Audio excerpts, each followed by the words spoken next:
Alright, we should be live. Microphone looks good. Go capture. Alright, we're back. We're working on Kaust. He is one of the face cards for Mirza Karlov Banner Commander decks. And we are looking for morph creatures, which is really good because we're starting with Khans of Tarkir this time, because we finished, according to my notes, on Neon Dynasty last time, So I went on vacation and I had a wonderful time. But right before I started going away on vacation, so I used to have to stop streaming for a little while because I would get a lot of eye strain. So that's gone from, hey, my eyes feel sore and I'm a little tired, to, oh, hey, I have this insane splitting headache in the back of my skull. So if I start feeling one of those coming on real bad, I'm gonna end the stream prematurely. Just take a break. But I've taken like some ibuprofen so that way it doesn't start drilling through my skull. I have no idea if it's specifically caused by um just this, like, oh, don't you sass me right now.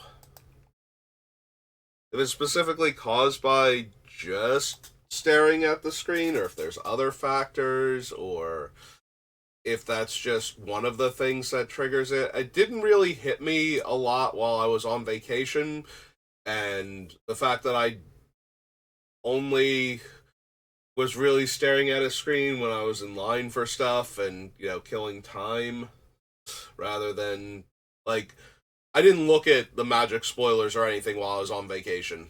Like, I came back and got hit by the rest of Fallout, plus the Thunder Junction stuff, the Assassin's Creed stuff, the Modern Horizons 3 stuff, and the Bloomborough stuff. Like, just a wall of spoiled cards, So anyway, we're going to start with Khans of Tarkir. And we are looking for good, fun morph creatures to turn face up. So, not a 6-mana 3/3 first strike. Like, even bypassing it with cost and turning it face up is not particularly strong.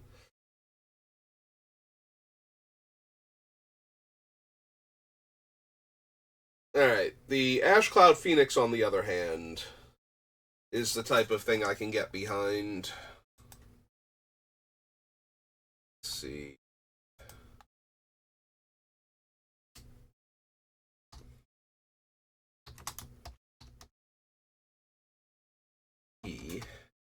X. Red, red. A Phoenix 4/1. Fine, a Phoenix.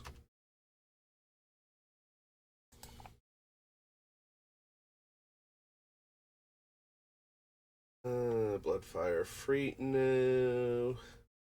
Get those when we get to Onslaught. Canyon Lurkers is not the morph I'm looking for. Think I need Deflecting Palm.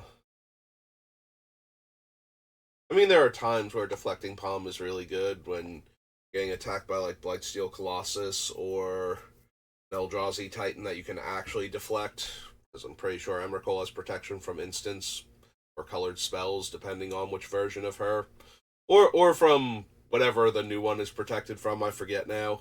I know it's like X and things that came into play this turn, so like O-Ring effects and Chupacabras and whatnot have no impact on new Emrakul. Also, we're getting a new Emrakul.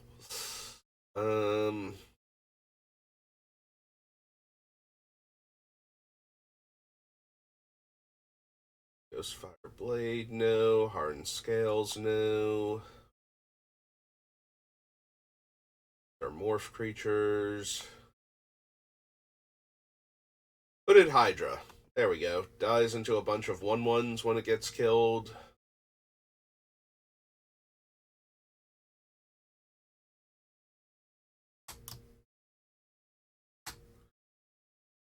X green green for a Hydra, Snake Hydra 0/0.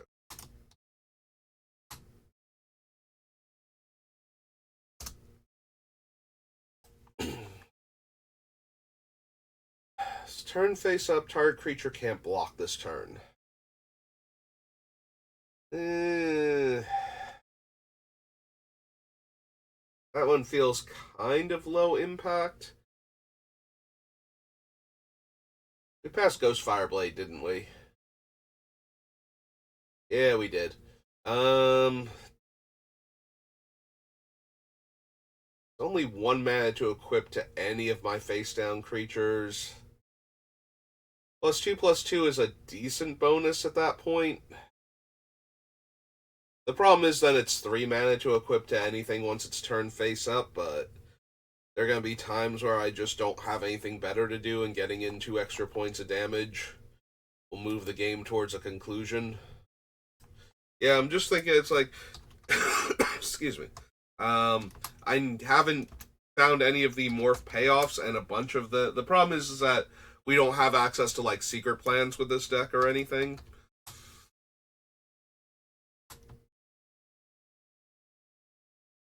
So, but there are other morph payoffs in the set that, like, there's the one that gets lands out of our deck and buffs our creatures when they're flipped face up.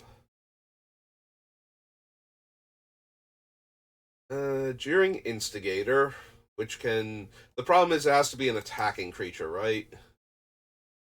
So, this one we don't get to free roll with cost ability if we want to attack with the thing that we're stealing, but I guess I still want to consider it.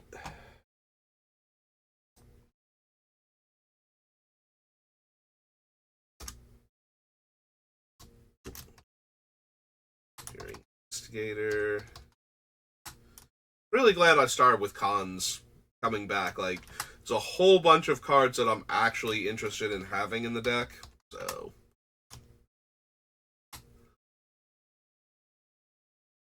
It's not like, oh hey, we're back, and we don't need any of these 180 cards in this set, and we don't need any of these 180 cards in this set.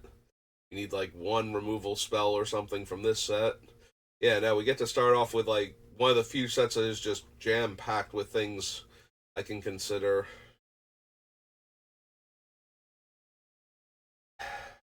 Do I want Master of Pearls?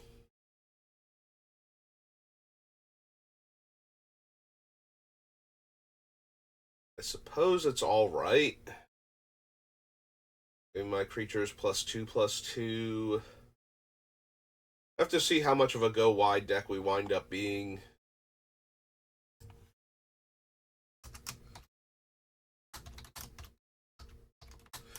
Determine whether or not I actually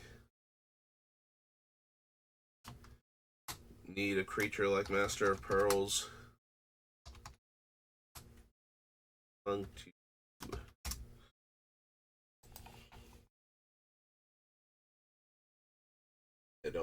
can't run any of the tri-lands because we're in Naya colors. Another creature you control. Whenever Pine Walker or another creature you control is turned face up, untap that creature, not target creature. It's just a medium-sized, no ability creature at that point. If we could, I would definitely run Rattleclaw Mystic for the extra mana. Don't need a 1/5 flyer or a 2/5 reach. Yeah, I'm kind of glossing over a lot of the cards. The same problem why I missed the Ghost Fireblade is I'm not really focused on the non-morph creatures.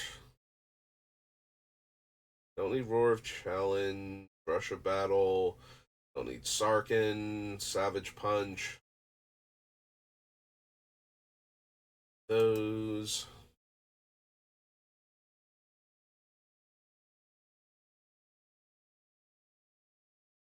Seeker, Siegecraft. No, Swift Kick. Hammer Charger gives Trample.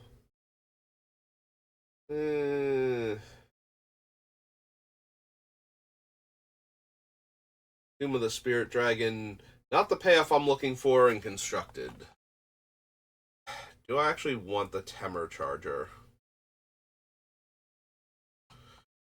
Like, giving Trample to something like Krosan Cloud Scraper is decent, so maybe. Temur Charger. A green and 1, 3/1 horse.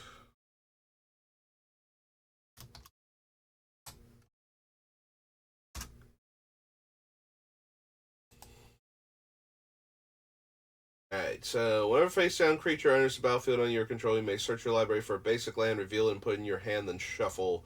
Permanent you control is turn face up. If it's a creature, it gets +2/+2. Yeah. Mystery, not mysteries. One in the green for an enchantment.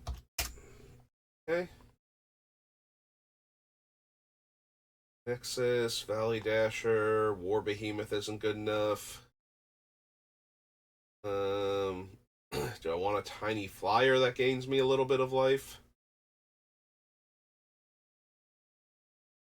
At least the other thing, giving trample to one of my larger creatures, was more useful.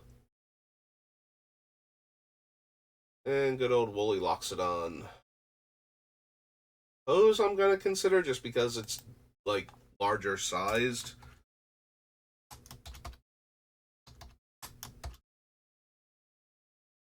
It's 5 green, Elephant Warrior.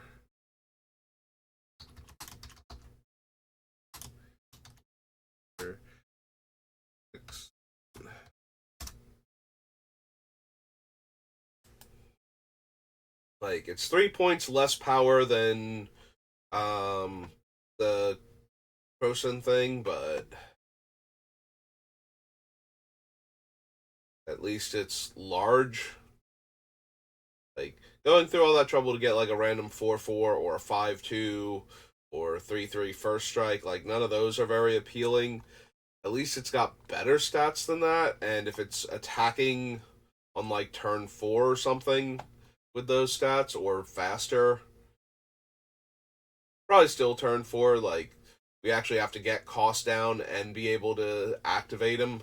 So it's really hard to get him down and the morph down before um being able, like, to, in order to enable an attack on turn 3 somehow. Like, even if we got like turn 1 Soul Ring into, or turn, I guess it would have to be turn 1 Mana Crypt land, get the morph online, turn 2 cost, turn 3 attack and flip it up is like the fastest we could possibly do it, and that seems unreasonable to expect that with any kind of consistency.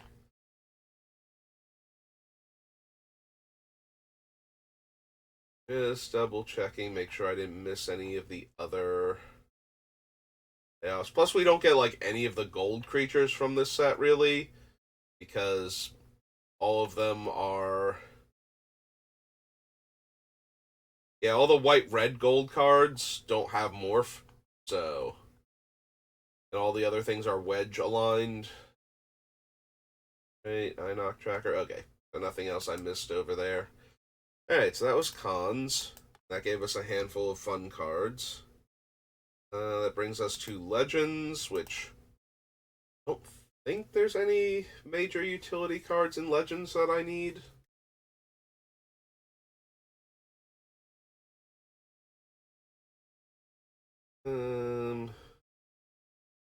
Yeah, even if we could cheat him out somehow, Akron Legionnaire is still terrible. Like, if we could cloak him or manifest him. If he ever gets turned face up, all of my other creatures are going to be sad.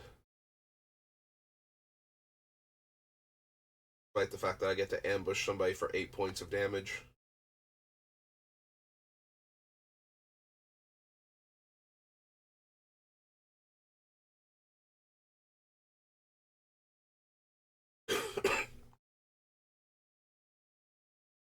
um,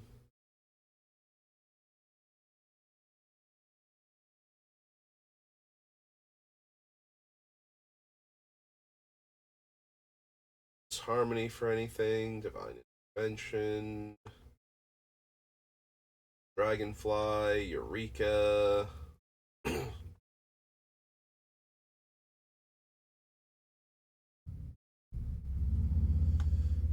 Gabriel. Gravity Sphere, no. Greater Realm. Create X11 Sand Warrior creature tokens. X is the number of lands you control at that time. When he leaves the battlefield, exile all Sand Warriors. Nope.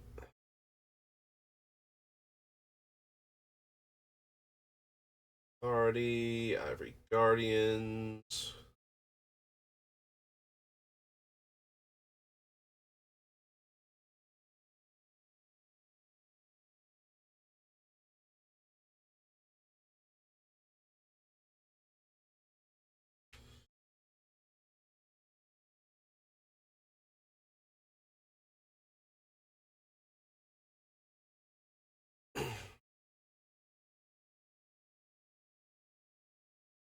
I don't need Kismet, don't need Knowledge Vault. Don't think I need land tax either. I'm pretty sure we were ramping with lands in this one since we're green. But we'll also be using some artifact mana sources, whatever gets our things online quickly. Don't need Living Plane. Bonus Cylon.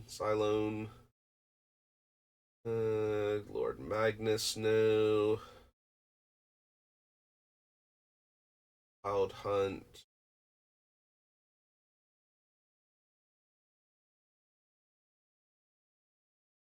Yeah, Palladium Morris. 7/7 Flample is not really where we want to be right now. Trench Gnomes, no.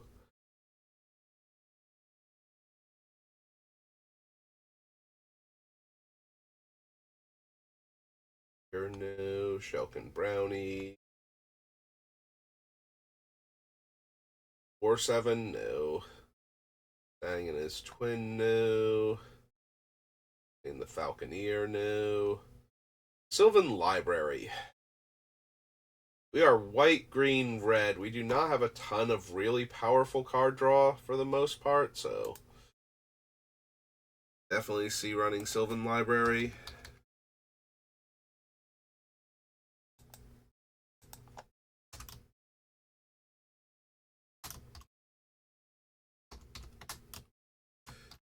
Green enchantment.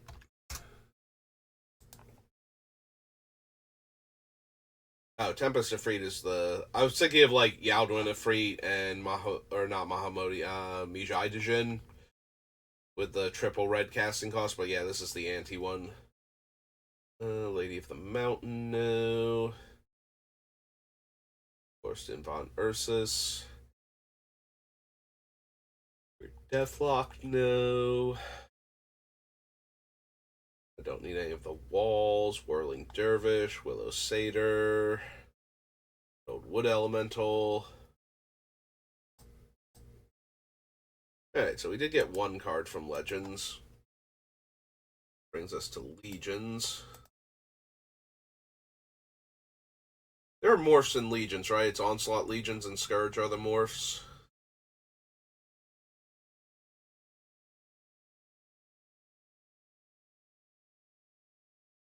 Yeah, there we go. Is turn face up, beasts you control get +3/+0.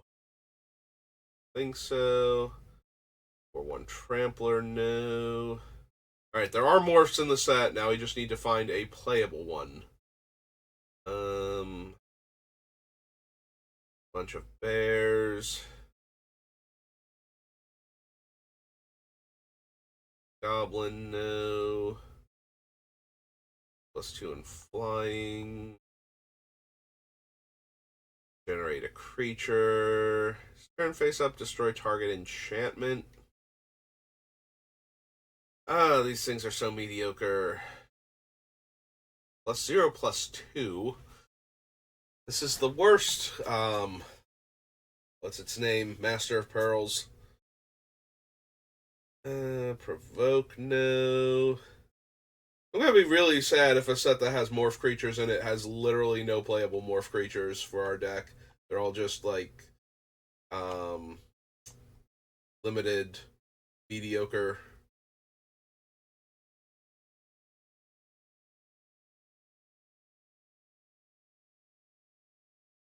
Yeah, I don't think so. Cycling, buff slivers. There we go. There's a 6/6 dragon. Turn face up, you may search your library for a dragon card, reveal it, and put it into your hand. I don't know how often we're going to do that, like actually get a dragon, but just being able to flip it up on like turn 4 into a 6/6 flyer might be good enough. So this is Imperial Hellkite. Also, we might be able to find like one or two more dragons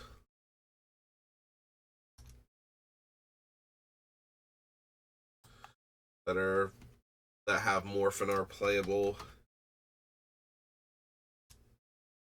Imperial Hellkite is 5 red dragon 6. There's Croson Cloud Scraper, who is a 13/13. Oh, I thought Cloud Scraper had trample. I knew the other one didn't, but I thought the Cloud Scraper had trample.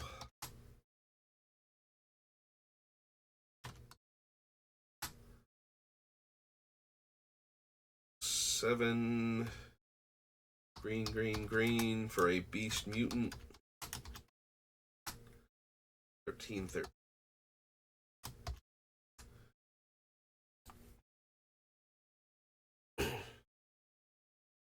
Vorine, don't need the Muse. Turn face up, untap it. No. Cycling.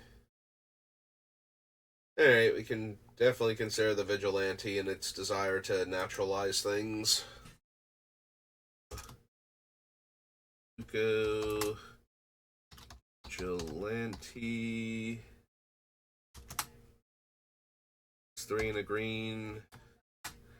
For an insect druid mutant.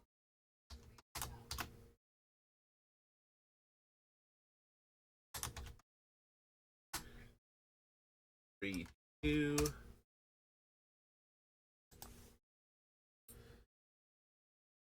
Target creature gets +3/+3 until end of turn.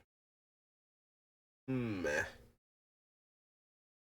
Gets +2/+2 for each face down creature on the battlefield and has morph.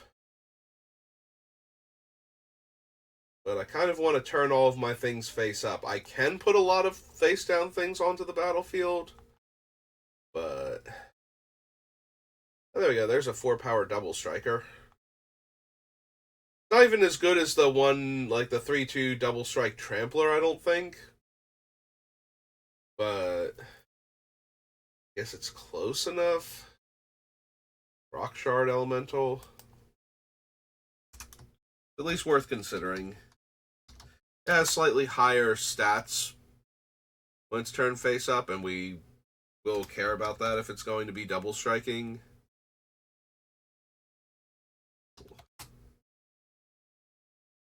Five red for an elemental. 4/3. Don't need Seedborn Muse. Do we want the land destruction one?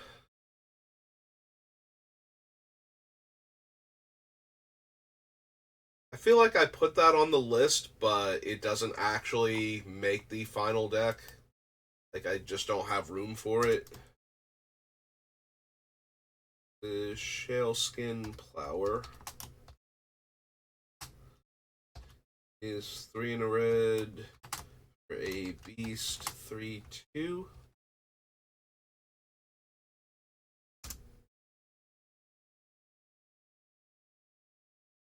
Armis, no. Drill Sergeant, no. We probably want the Marauder, though.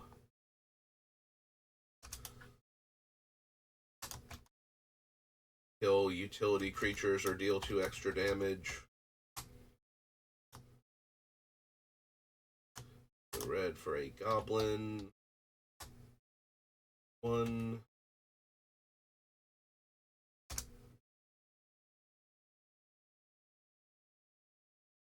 Cycle a card, no. Tap target creature with mana value 3 or less, no. Turn face up, creatures of the type of your choice get +2/+2 and trample. So I don't have a lot of creature type overlap is the biggest issue. So I'd be naming whatever.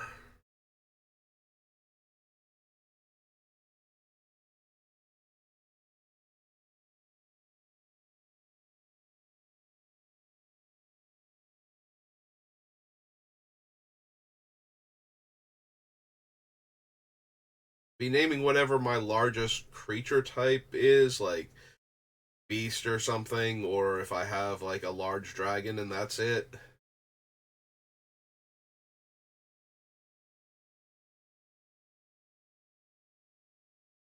Yeah, probably not. An unstable Hulk. I'm looking at him like, is there a way I can bypass this? And no, there isn't. Trumpeter gets worse for turning face up for free. Not really thrilled about that one. Don't need Windborn Muse in this deck. Creature First Strike. Eh. Channeler and Hive Master. Alright. Like 26 minutes in now, so. Legions. To grab our dual lands and our Soul Ring and such.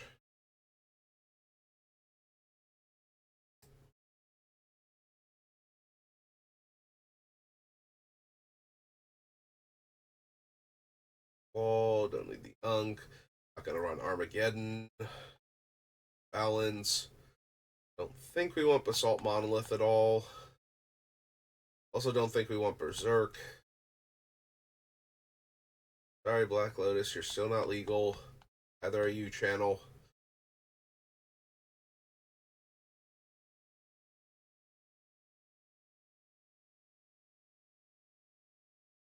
These. Rod, Cyclopean Tomb, Death Ward.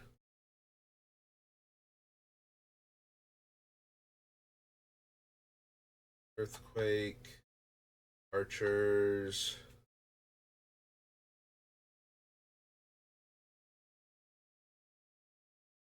Force of Nature, Force Field.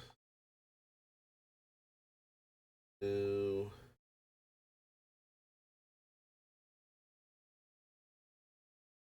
Goblins. Elm, Hill Giant. Howling Mine, no. Icy, no. Alright, Illusionary Mask. You may choose a creature card in your hand whose mana cost would be paid by the amount of or all of the mana spent on X, or some of or all of the amount of mana spent on X. If you do, you may cast that card face down as a 2/2 creature spell without paying its mana cost. If the creature that spell becomes as it resolves has not been turned face up and would assign or deal damage, be dealt damage, or become tapped, instead it is turned face up and assigns or deals damage and assigns or deals or is dealt damage or becomes tapped. Right. Thank you, Illusionary Mask. So there is a world where you use Illusionary Mask and Scroll of Origins to put something like Phyrexian Dreadnought into play and then flip it up with Karst. And that's an interesting deck, but I did think we might be doing something like that, but I'm not sure anymore if that's really where I want to be at with the deck. Also, the fact that Illusionary Mask does require us to spend the mana means we need like low casting cost, high power creatures with drawbacks we're trying to bypass, and then only these two cards are letting costs do that. So, and also I'm telling you to build a deck with like a $500 card or whatever Illusionary Mask currently is. It hasn't been seeing major tournament play in the Eternal formats, I don't think. Like it used to be a card you would see a fair amount of. Because of that whole combo of we're gonna put Phyrexian Dreadnought into play for 1 mana. and then attack with it. And oh, hey, look, it's a 1 mana 12/12 trample. But that hasn't been quite good enough in a while, so I think it's only around like $500 or something. It might still be more than that just because it used to be, and it could always be again. It's not like there's more of them getting printed or anything. I don't need lightning bolt. Mana flare. Do I want mana vault at all? Mana vault allows for turn 1 morph, turn 2 cost, turn 3. Yeah, I probably want mana vault. Anything that's enabling turn 1 morph, turn 2 cost, turn 3 flip is probably something I'm interested in.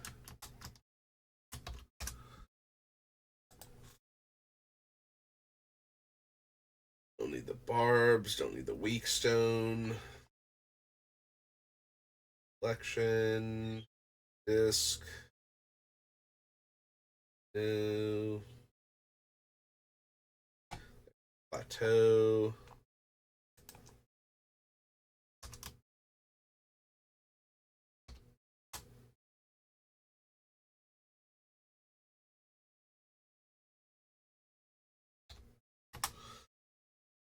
Alright, so I know I always say this at some point in time during the deck construction. You do not actually need the dual lands. I own them, so whenever I build a deck with a gold mana base, I run them.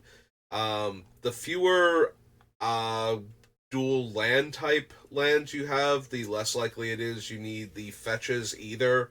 Like, if you're going to substitute this with, say, the I'm blanking on the name now. The comes into play tapped unless you control a mountain or a plains, like Clifftop Retreat. Like if you're gonna run lands like that that don't have the basic land types, you also don't need the fetches, and you can drop the almost inevitable Sensei's Divining Top that I usually like to run. But because I have all the dual lands and all the fetches, I use them for my mana base, and therefore I have a lot of deck shuffling effects, so the top becomes a lot stronger. Do we want regrowth? We have a lot of ways to cheat expensive creatures. So regrowth is 2 mana to get a thing back and 3 mana to play it, and possibly even attack with it that turn. To flip it back up into a giant monster.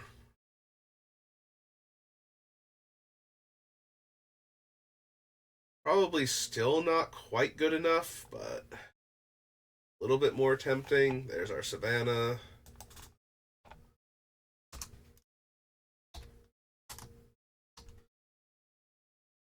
Yeah, I always worry that somebody who is new to my deck building will come in and see that I'm telling you to put like $1,000 worth of land into the deck and be like, yeah, this is unrealistic. I don't want to listen to this person anymore. It's like, this is not necessary. This is like a 0.5% improvement on the deck to have these lands instead of some of the other ones. Like you get a slightly more consistent start because your lands are coming in untapped and fixing your mana. So, in that regard, it is making the deck better, but it's not making it so much better that if you don't have these, like, if you're not playing the most cutthroat competitive Magic, you do not need the actual dual lands for your mana base. And if you are playing the most cutthroat competitive Magic, you're probably not building this deck. Like, there are way better uh, competitive commander decks. Swords to Plowshares.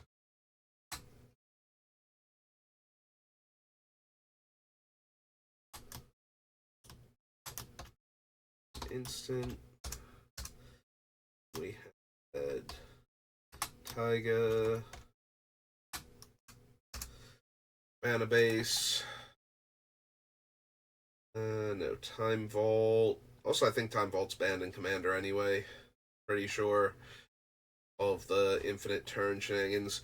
Alright, now for the real question. do I want to add Wheel of Fortune to this deck that doesn't have a ton of card draw?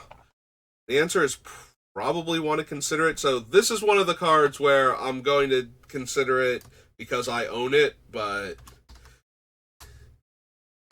even if we wind up running it, we're probably not running all of the Wheel of Fortune variants we could be running to draw extra cards, so you can just substitute one of the much cheaper ones like Wheel of Misfortune or Reforge the Soul at that point.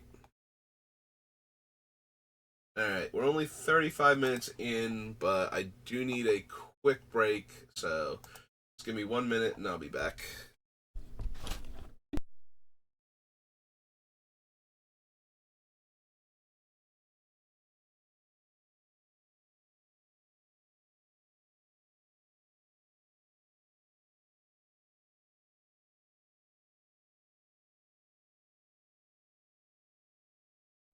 Alright, I'm back.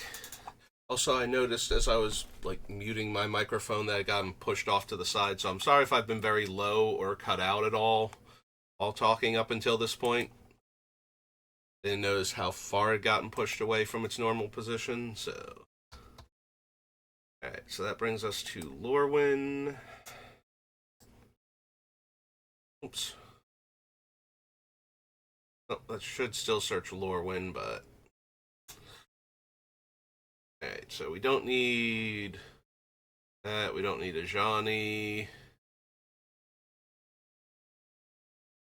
An Amphitheater. Do I still want Austere Command? This is definitely a deck that can run Farewell and not really worry about it. There's no one or two specific cards that if I exiled them just because I was behind would be, supremely detrimental. But that does also mean that Austere Command is also good most of the time. Especially since if my creatures are face down, then they and Kaust get to live and I get to kill big things. And if my creatures are turned face up, then I'm just killing Kaust off and killing all of their little creatures so they don't have a ton of chump blockers or anything. So, yeah, I guess Austere Command is still versatile enough that I'll consider it, even though we're almost definitely running Farewell.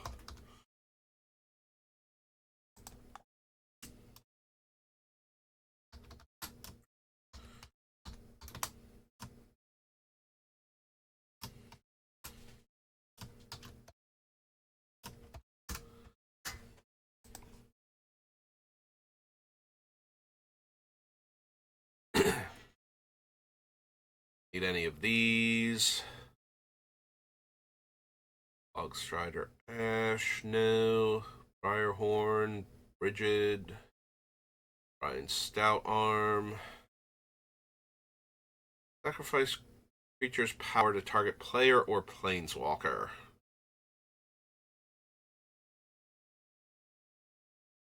Brian's decent with things like the Cloud Scraper and whatnot, like the really huge morph creatures that we're cheating.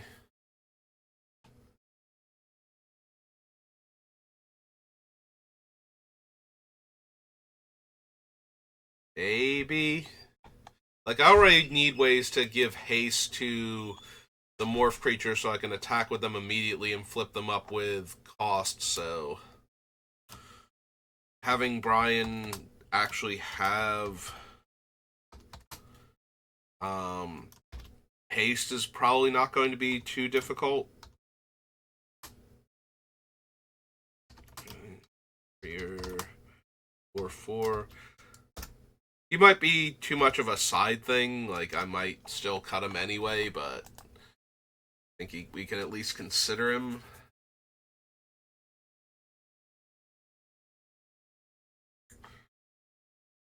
I don't need Forge Tender, I don't think. Ends Air, Chandra. Goat.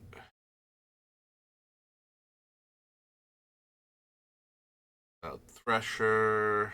Crib Swap, no.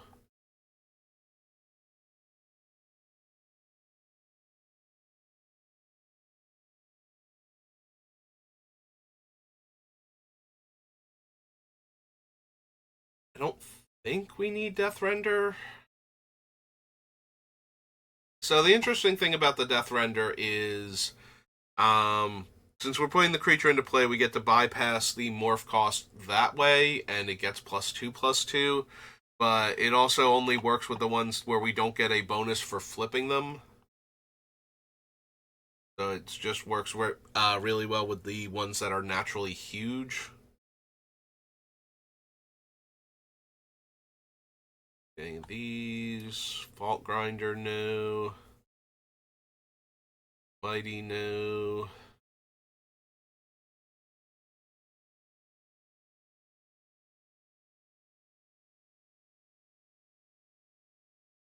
Probably don't need Teague.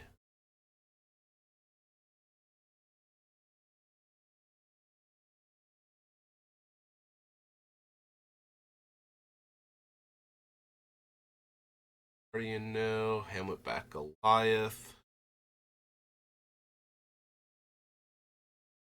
So even if we can cheat the Goliath in, most of our creatures come in as 2/2, so it's only ever getting 2 counters at a time, no matter how big our creatures actually are.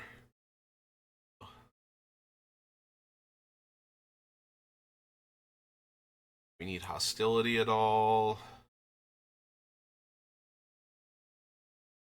Essence Soul Stoker, no. Like, we have a couple of elementals, but not really. We don't have any one creature type that we focus on, so. Target player, planeswalker, 2 damage to each creature. Destroy target non-basic land. Discards their hand, then draws that many cards. Nope. Flame Acolyte, no.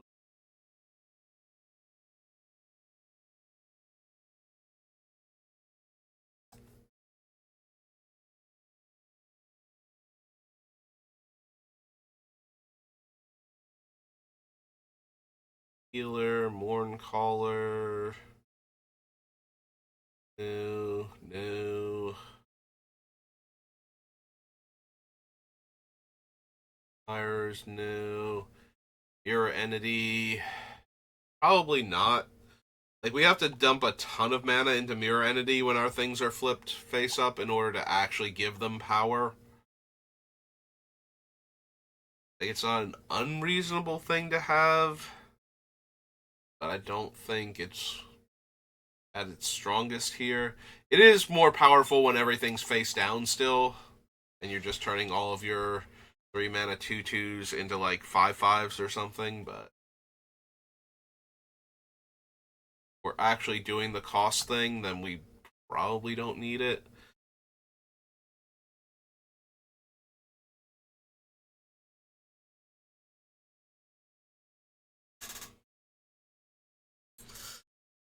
I don't think we need Primal Command.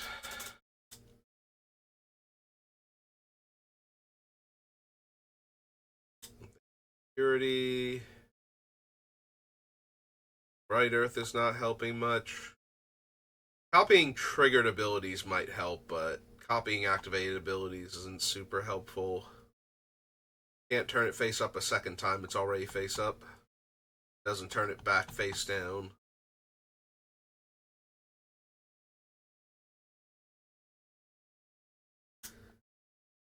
No. Sovereign, no. Tarfire. Hot Weft Trio. I think the biggest thing about running Earweave Entity would have been if I put in the Tribal Force Mage from Legions, then I'd be able to give my entire board +2/+2 and trample when I turn it face up. Because once we've activated the entity, all of my creatures are all creature types, so it doesn't matter what I name.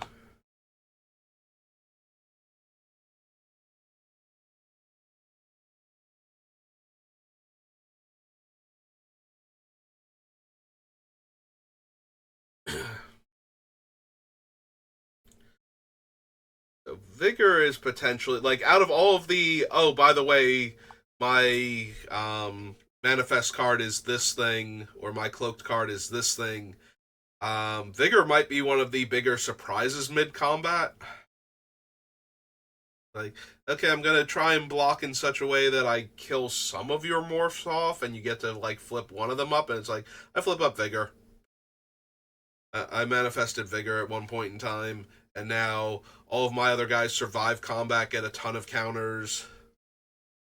They probably aren't killing the things that are blocking them though, so it's not like I'm wiping their board while doing this.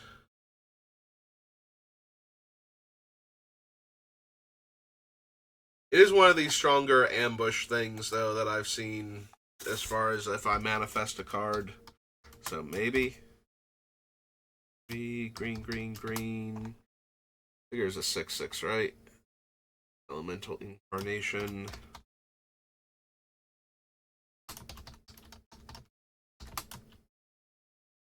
Six.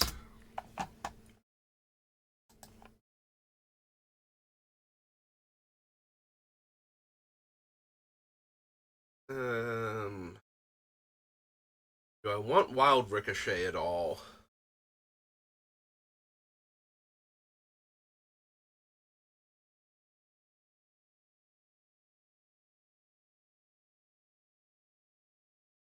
Wild Ricochet is one of those ones I don't consider as often as I probably should in my red decks.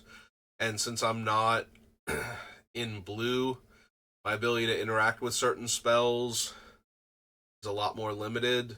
Like, hijacking any removal spell is pretty decent with Wild Ricochet, but if we get like one of the really good ones, like Violent Ultimatum or Casualties of War or something. Alright. Yeah, I feel like I don't consider Wild Ricochet as often as I should when building decks that include red in it. I think usually the thing is that I'm running deflecting SWAT anyway. Maybe we still don't run Wild Ricochet. Like, changing its target and making a copy is really powerful, but spending 0 mana to change the target when I just need to save my thing, make your removal spell, kill something else instead, is usually better. So.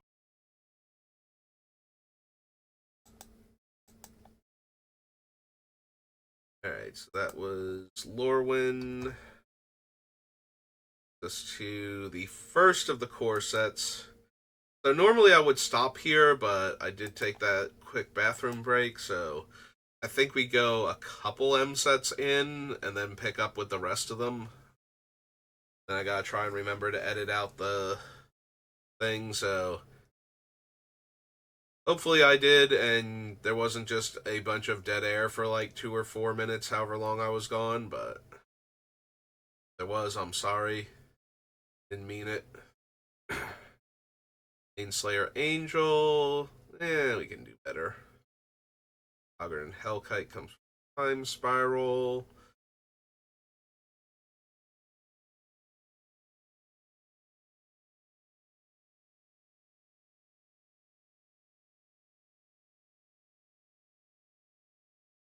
Vicious Efreet.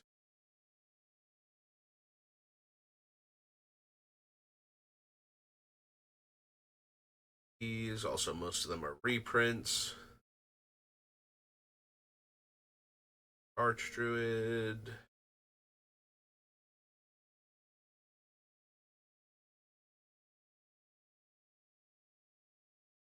I forgot there was a random 4 mana 2/3 Forest Walk in an M set.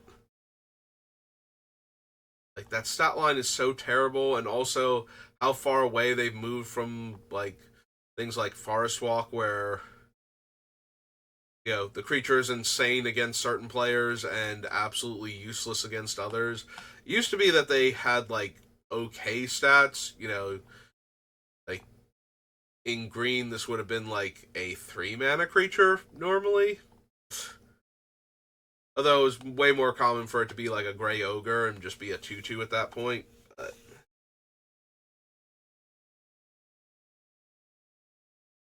It's either you're great because you're unblockable, or you're not great because you're very blockable. So yeah, they've moved away from cards that have that high of a variance against a lot of the decks where they're not sideboard cards. Because a lot of the times, like, if you were in red and you had a 3-mana 2/2 Mountain Walk, you'd be running it, because whenever you played against any of the other red decks at the table, you would have this 3-mana 2/2 unblockable, and Gray Ogres were more the norm back then when Land Walk was an ability, so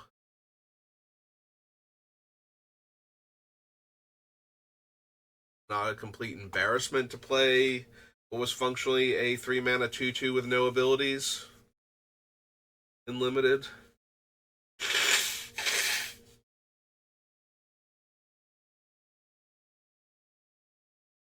Can't be countered, pro blue and black.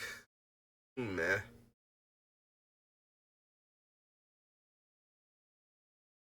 Guardian Seraph.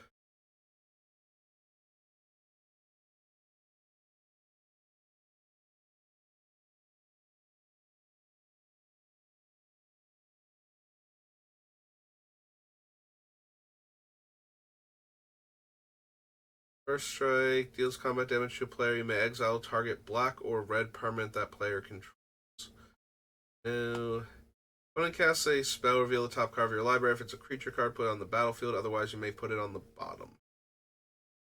I think so. Yeah, I would prefer a Phoenix that doesn't wipe my board if they're a bunch of 2/2s.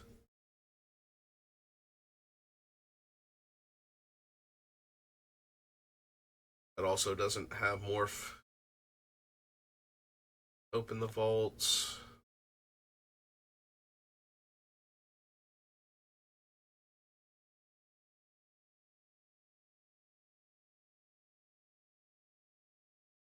Hydra. Yeah, most of the Hydras, like, only the Hooded Hydra really has a chance of making in the deck, because if we bypass the casting cost, it's not going to have counters normally, but...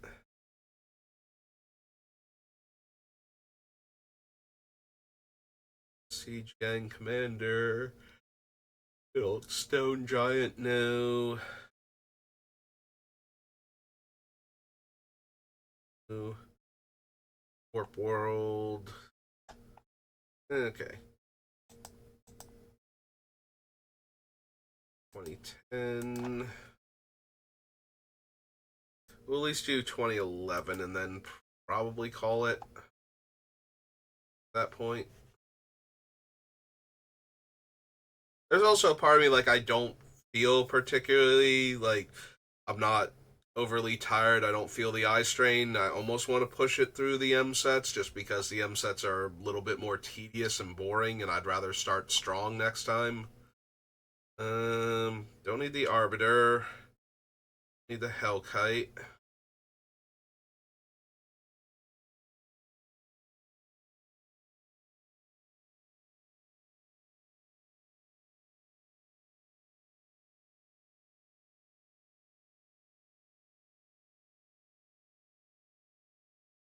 That Chandra.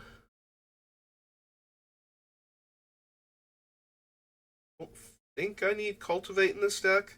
I feel like I need more like the 2-mana ramp spells to get to the part where I get to cast my thing and flip it up in the same turn. Some amount of consistency while giving it haste. Because we're not going to be able to use Lightning Greaves to give haste if our goal is to flip things face up. We might still run Greaves for cost himself, but...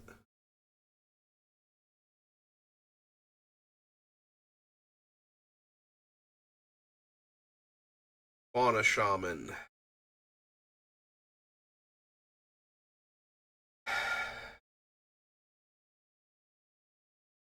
So this is a problem I keep running into. So, Survival of the Fittest is like some insane amount of money. I forget what it was now, like 500, 700, some insane amount of money, and it's really really good utility when you have a lot of creatures that are like all over the place, and like any one of them would be good in any given situation. So running a card like Survival and Fauna Shaman, and usually the biggest problem with Survival is that when Survival is good, Fauna Shaman is good enough, so they're usually both in the deck anyway. So then I'm suggesting that people run this insanely expensive card that most people don't have access to anymore. Um, and it really dramatically changes the power level of the deck to have it in there. So it's not like if you don't have Survival and you don't run it, the deck still functions exactly the same way. It's just like it has a slightly diminished power level. It's like, no, this thing completely changes what you are capable of in the deck. So I think we put Fauna Shaman on the list, and because we're putting Fauna Shaman on the list, that means that Survival is going to be a consideration. So I always feel a little bit bad because, like, with Wheel of Fortune, for example, there's like 3 Wheel of Fortune effects that are nowhere near as expensive as it. It's like Reforge the Soul is usually my go-to one. Wheel of Misfortune is fine. Depending on your deck build, Magus of the Wheel is fine. Like there are alternatives that are not, $700-800 cards. With Survival of the Fittest, it's basically Fauna Shaman, and in almost every deck where I would run Survival of the Fittest, Fauna Shaman is usually good enough to also run. So it's not like you can just go, oh, well, I'll just run the Fauna Shaman and have a slightly less powerful deck. It's, oh, I have to actually, like, you're not putting Fauna Shaman in and taking out the Survival that you don't have. You're finding another card to replace Survival because the Fauna Shaman is already in the deck. So yeah, putting the dual lands in my deck I never feel bad about because you can just run a much cheaper mana base and it doesn't drastically change how the deck plays out. Losing out on cards like Survival of the Fittest when your deck is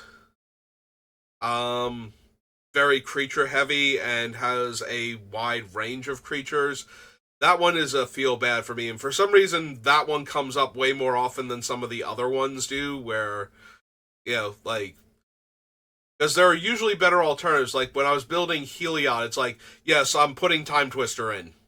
Like, the Heliod that, whatchamacallit, the white-blue one from March of the Machine that turns into, whenever your opponents draw cards, your spells cost less. And then I'm just running all of these draw 7s. And it's like, yes, you can just take out one of the other draw 7, like take out Time Twister and put in one of the other draw 7s that we're not running. That would be fine.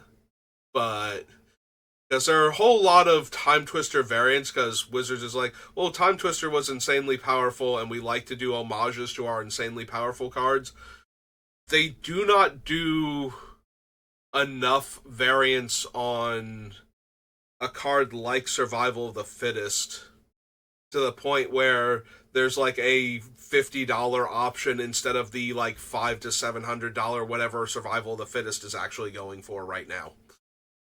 And I kind of wish there was, like, I would gladly run a Survival of the Fittest that says activate this ability only once per turn. Like, I would put that in, or I would suggest running that over Survival when you don't have it and your playgroup doesn't allow proxies, like, all of the time. And I really wish that card existed so that I would have less feel-bad moments, because it is an insanely expensive card and there is nothing else I can recommend. But it's also not a card that, like, no, this is the deck that runs it. Like, sometimes when I have a card like that where there is no cheaper analog, but it works perfectly in the deck. I'm like, I have to put this in the deck because it works really well. Survival is just a utility card. It lets you change out the creatures that you drew that you don't need for the creatures still in your deck that you would like to have. And that is way too much utility for the deck to lose out on, but at the same time, like any creature deck that runs green can seriously consider survival. So I feel like I'm constantly suggesting a card that most of the people watching me do not have a reasonable chance of having, and it changes how well the deck performs.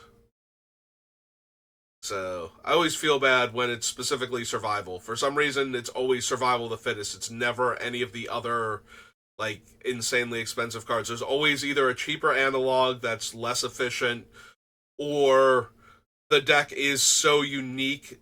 Like this one card that was only printed in Legends or Arabian Nights or something is just the perfect card for it, and we're going to add it to the list because I want to. I love running like the card nobody remembers even exists. That works perfectly in the deck. And I really, because my collection is expansive enough to do that, I really don't care if it's like a $10 card or a $1,000 card. As long as it's the perfect card for the deck, it just makes me happy.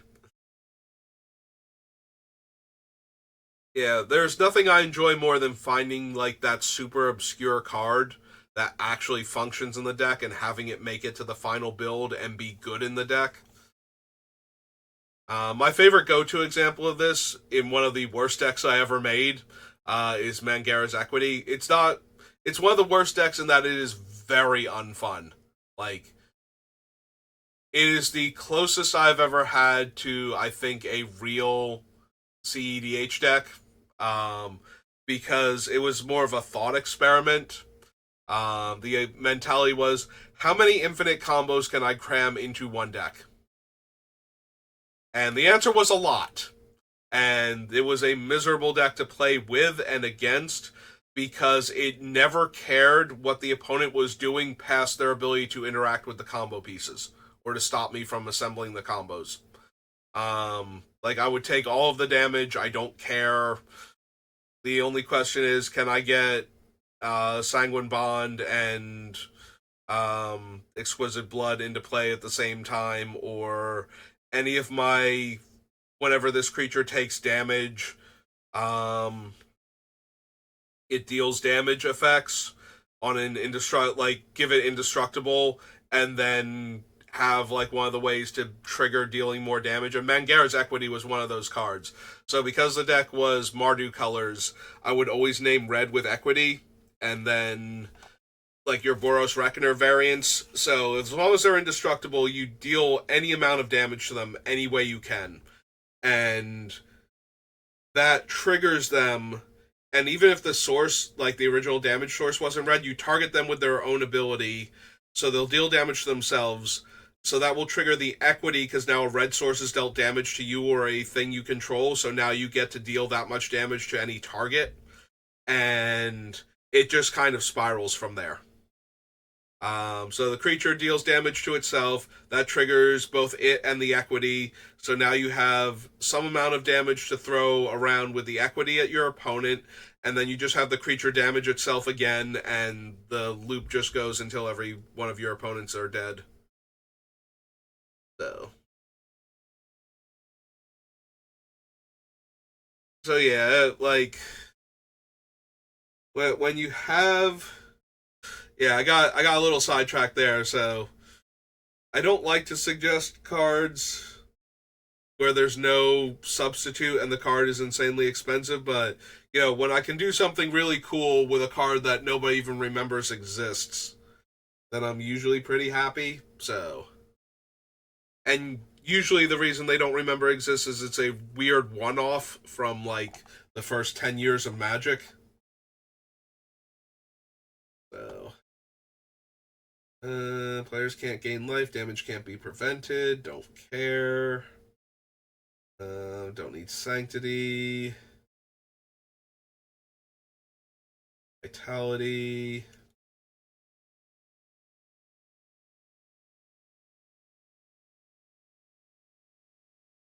But yeah, for some reason, it's always survival of the fittest is the one that comes up where it's like, I'm going to suggest this card for this deck because I will run it in this deck, but it's survival of the fittest. Like, it is such an insanely expensive card for what it's doing in the deck. Like, and again, normally when I'm suggesting a super expensive card, there's something you can substitute for it, or you can ignore this little subset of the deck and focus more on some of the other things that the deck is doing, and just cut that card and the associated cards with it entirely. But survival is just utility. Um, it'd be like suggesting cutting demonic tutor from a black deck, basically, because that's the level of utility you're getting out of it.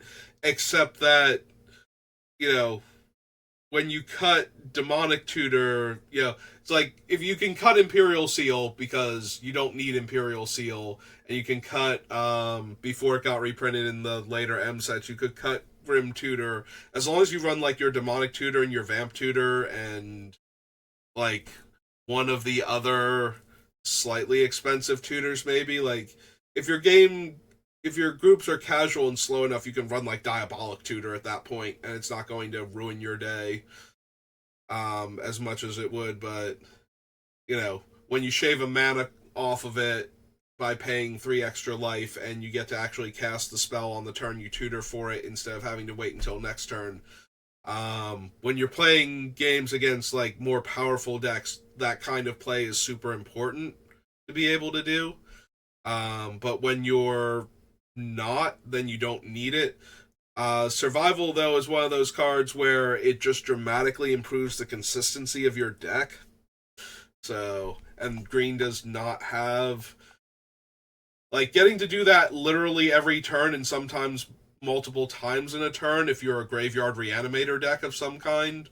Like, there's no replacement for what survival is letting you do consistently.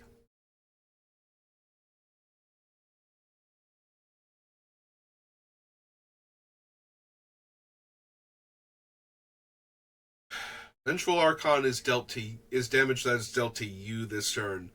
Like, there's no real way to ambush an opponent with this. If we're turning it face up with Kaust, because it has to be attacking for him to work on it.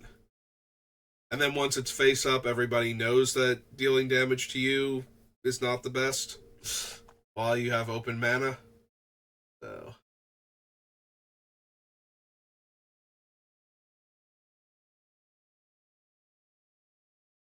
Alright, well, we've made it to the end of M11, and I'm an hour and 11 minutes in, which should make up for the time I had to pause for, so we'll call it there for right now. So thank you for watching. I'll be back on in a little while to do some drafting and whatnot, but I will see you then. And if not, I will see you next time. Have a good rest of your day.